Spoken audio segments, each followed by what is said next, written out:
Welcome, marketing chefs. I've got something truly special cooking in the Omni-Channel oven today. Marketing Kitchen TV Q&A Live, part 4 of 4.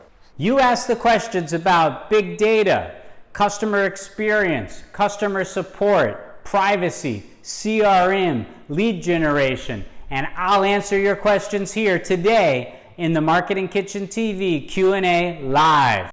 Up next in the Marketing Kitchen.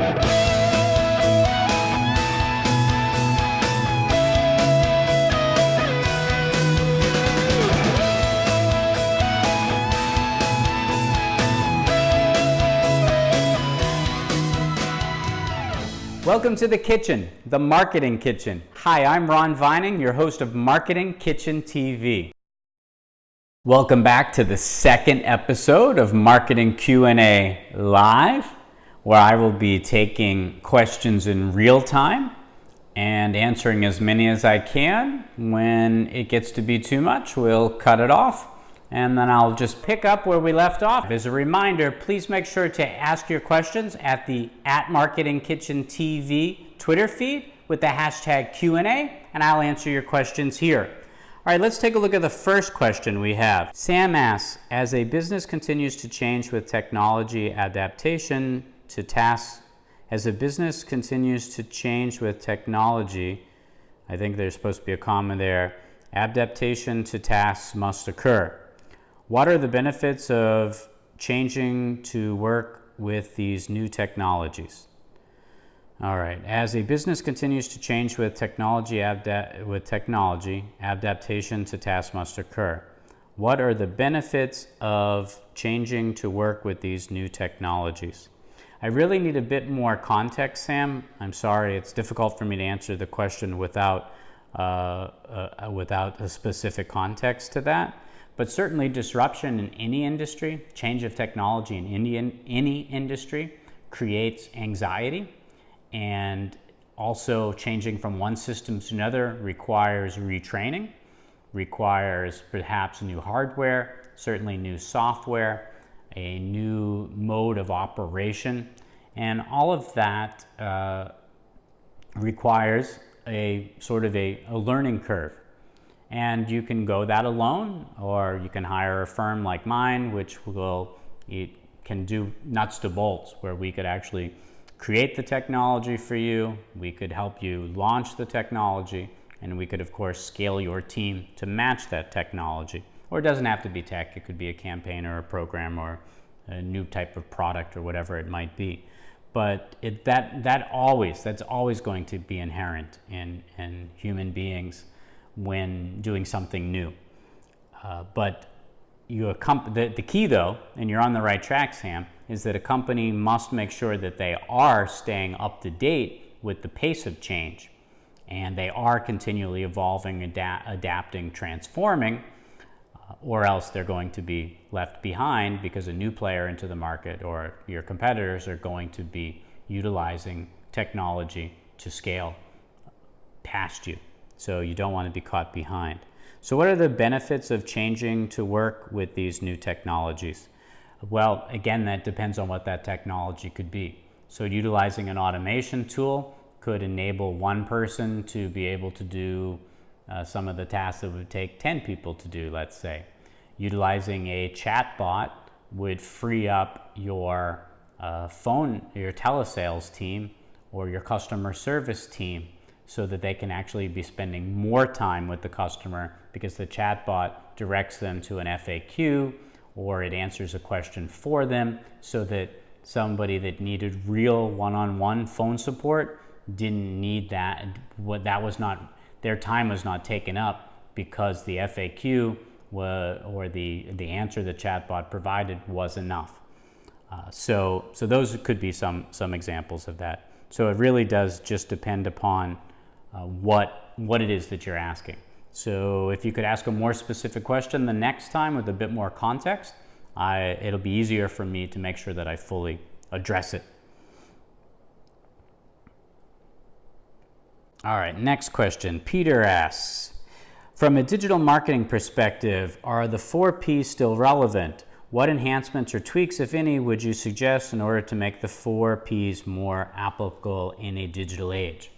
Well, for those that aren't familiar, the 4 P's of marketing are what? So their product, their price, their place, and they are what? Ready for a hint? They're in Jack's message below. Product, promotion, price, and place, right? Those are generally the 4 P's. And actually, I responded to you, Peter, and I had said, I recommend everybody. In fact, here's the URL to it. I'll also link it in the description. But I wrote a blog talking about the how to utilize value-added content to basically scale your reach, grow, get noticed across the internet. And I've come up with a new hybrid approach to the 4 P's, so a new matrix, if you will. And it's not revolutionary, other people have done it as well too. But I've come up with a number of P's beyond the 4. And I think that the 4 P's are still fully relevant today, and I talk about it in that article, because of course, product is essential. If you don't have a good product, what are you doing? And when we say product, that could also be a service. If you don't promote that product, again, who's going to know about it? If you don't set your price competitively, whether that be a value or a premium or right in the middle, amongst your market, what you're offering, the competition, etc., then you could potentially fail. And then of course the place. Where are you offering? Where's that going to be at? Are you offering fully online? Are you offering at a brick and mortar? Or are you offering both? So what's that play going to be? And you want to make sure, again, I always go back to customer, product, your message, and your distribution channel. These are all, it's so key. It's about attracting, it's about engaging, converting, and retaining. So the 4 P's are highly relevant in that, but I encourage you to take a look again at this article. Also, it can be found in the description, where I fully go into a hybrid approach, a new matrix of the P's about how to use value-added content to enhance your product, your price, your promotion, and your place of business. It's really about understanding, again, all of the pieces that I had just mentioned. Fantastic question, Peter. Thank you very much. If you have a follow-up, hit me up on your next round on Marketing Q&A. Hit me up anytime.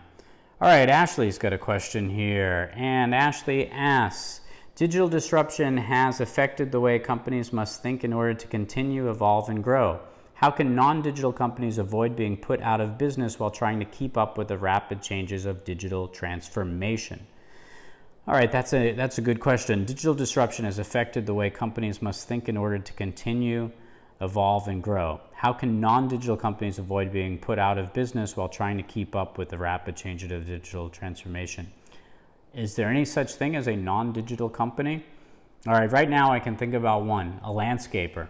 So we have, the condo that I'm on the board for the condo association where I live, and we recently took on, well, in the past year, we hired a new landscaper, and we were looking to upgrade our entire property. And so what we did is we did a walk around. We said what we wanted to have done, and what do we do next? Well, actually, let's take it a step back. Our property manager went out looking for bids for new landscape firms. And so what did they do? They turned to the web. And the firms that were picked up were ones that had websites, ones that did some form of promotion. So that's how a non-digital company was found. And when it came to then going around with the supervisor around our property to look at upgrades that needed to be done, that individual was taking digital photographs of every area that we talked about.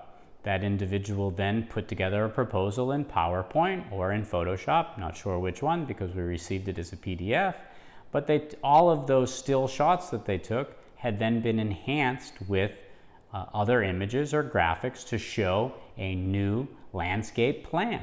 So this was a non-digital company that made use of several pieces of digital technology to not only have been searchable, but then also to work with us on enhancing what our on a proposal to upgrade our overall landscape at our estate. And no small money that we're spending to upgrade the entire estate, whether putting in palm trees, putting in shrubs, putting in new lawns, doing rock work, filling in, topping up soil, right? So there's a lot of aspects to be done to that. So I'm saying all this because it's non-digital. So that is a way that this firm is able to continue, evolve, or grow by taking advantage of that. And now how do I know? Because we worked with other landscape firms. I've been on the board for 4 years now at this condo association, and we've burnt through landscape vendors. And some of them, when I've asked them to propose on changes, they've not gone around and taken photographs. They've not utilized Photoshop or PowerPoint to give us a pitch deck about how to upgrade. They gave us nothing. And so if a customer can't visualize something, it's hard for them to spend money. So that's a way that a non-digital company utilized digital tools to excel. And I think this example could be applied to a number of different industries. But the key is every industry needs to go digital to some degree. Every individual needs to be, this is what I always say, you need to be on the channel that your customer is on. So if your customer is utilizing digital tools to search for that type of business, then you need to be on that particular channel. Not everybody should have a Facebook page or an Instagram or a Twitter or a YouTube. They should only be there if that's where their customer is, where their customer would be searching for them. If that's not the right place, then they shouldn't be there.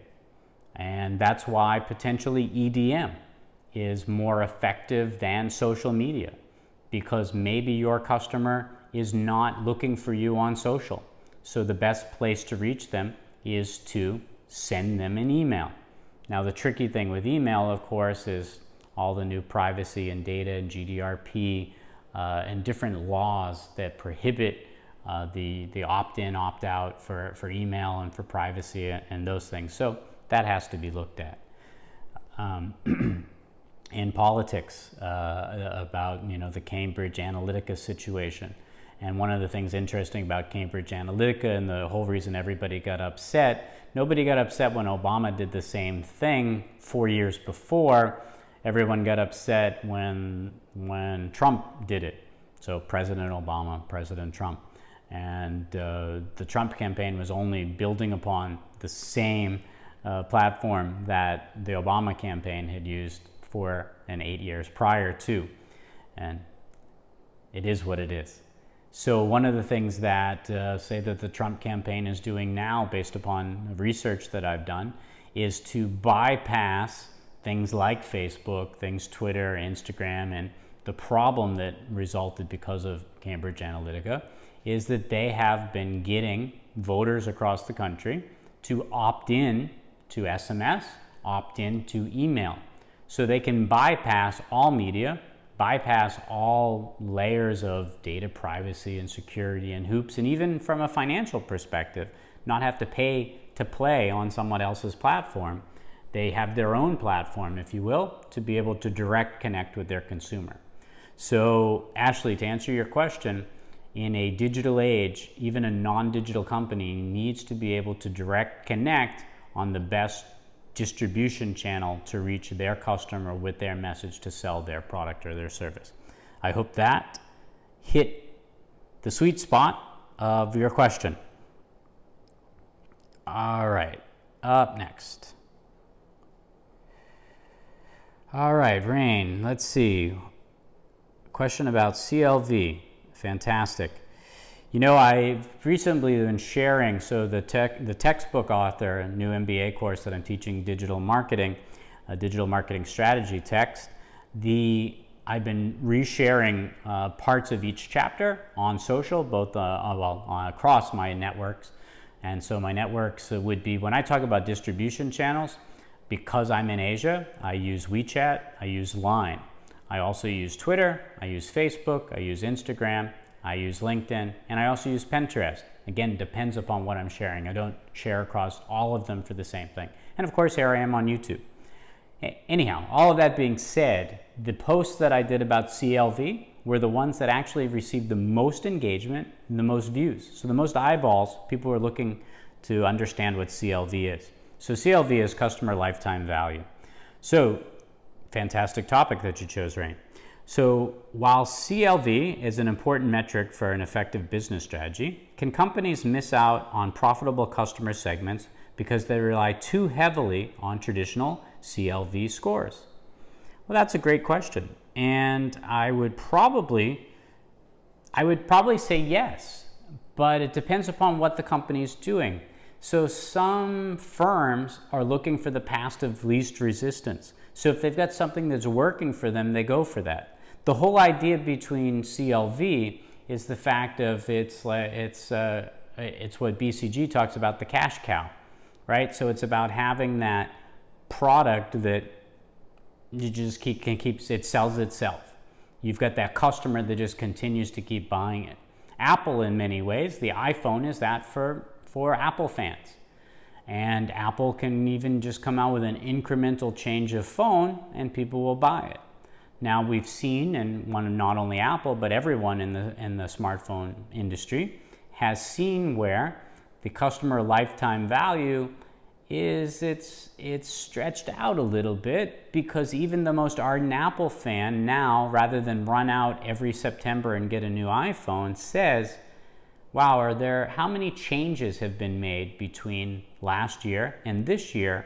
Is it worth upgrading, or should I wait an additional year? And so while people were trading in phones yearly, or tablets even, so like the iPad here, I mean, there was one point in time where I was getting a new iPhone and a new iPad every year. And not because I'm rich, because of the fact that I'm in tech and I wanted to have the latest and greatest. But I'm actually still wearing Series 1. I have Series 1 Apple Watch, because even though there have been some compelling things to the watch, it hasn't been enough for me to want to. I want to, but I don't see the need to. I think the problem is I bought the stainless steel model, which was obviously was more premium. So for me to upgrade is a lot of money, and this one's still working. So, all right, I'm going to keep running with it. Literally. iPad. I want to go to the smaller bezel one, but I'm waiting for something radical to happen before I move. The new iPhone, the tri-camera, fantastic. But I have a 2018 iPhone 10 Max. And so it's only a year, it just turned a year old on Friday. Even though I would like the tri-camera, I love the idea of having the widescreen effect, especially for doing video. I'm going to hang on. I'm going to hang on one more year, and I'll wait, and I'll get the new iPhone Pro Max S? Pro S Max? I don't know. Anyway, too long. Don't even get me started on SKUs. I love Apple, but as a retail expert, Apple has too many SKUs. You cannot offer so many products. You need to offer what I call forced choice. Forced choice directs a customer, it limits a customer's options so that they have less objections. And once you start giving me too many choices, I then, do I get this one or this one? I'll have to think about it. No. Just offer this one. I come to your store and I don't wishy-washy. I just buy that one and I leave. So forced choice is quite effective. There's degrees to that. Sorry, Rain. I'm stepping on your question here. All right. So do people rely too heavily on CLV? Yeah, sometimes. So that's why there are alternative enhancements or tweaks to CLV. And I've written about them on LinkedIn. So CLV is not the end all be all. It's about having a relationship with your customer and understanding your customer's ever-changing needs, and then offering or responding directly to that particular customer, so that you're not just milking them, you are growing and evolving your products with them. so that they will continue to need and or want you? So that was a fantastic question, and I hope that the story helped to answer that. But yes, CLV, it doesn't need to be the only metric that you measure. All right, I believe that we've covered a lot of ground here in this Marketing Kitchen TV Live. That'll do it for this episode. In the next episode, we'll pick up where we left off. I hope you found my answers useful. I hope that we can have some engagement on this channel by you offering some comments in the section below. Please make sure you subscribe to the channel. Please like it, and please share with your friends. It will really help the channel to grow, which in turn will help me and make this a better resource for us all. Thank you for your question. If you'd like me to answer a question here on Marketing Kitchen TV, all you need to do is go to the @MarketingKitchenTV on Twitter, use the hashtag Q&A, and I will answer your questions here. I hope you enjoyed this episode. Remember, there's always fresh content simmering on our storytelling stovetop. So whatever happens in this kitchen shouldn't stay in this Marketing Kitchen. I'm Ron Vining, your host, reminding you to invite your family and friends to the next episode of Marketing Kitchen TV.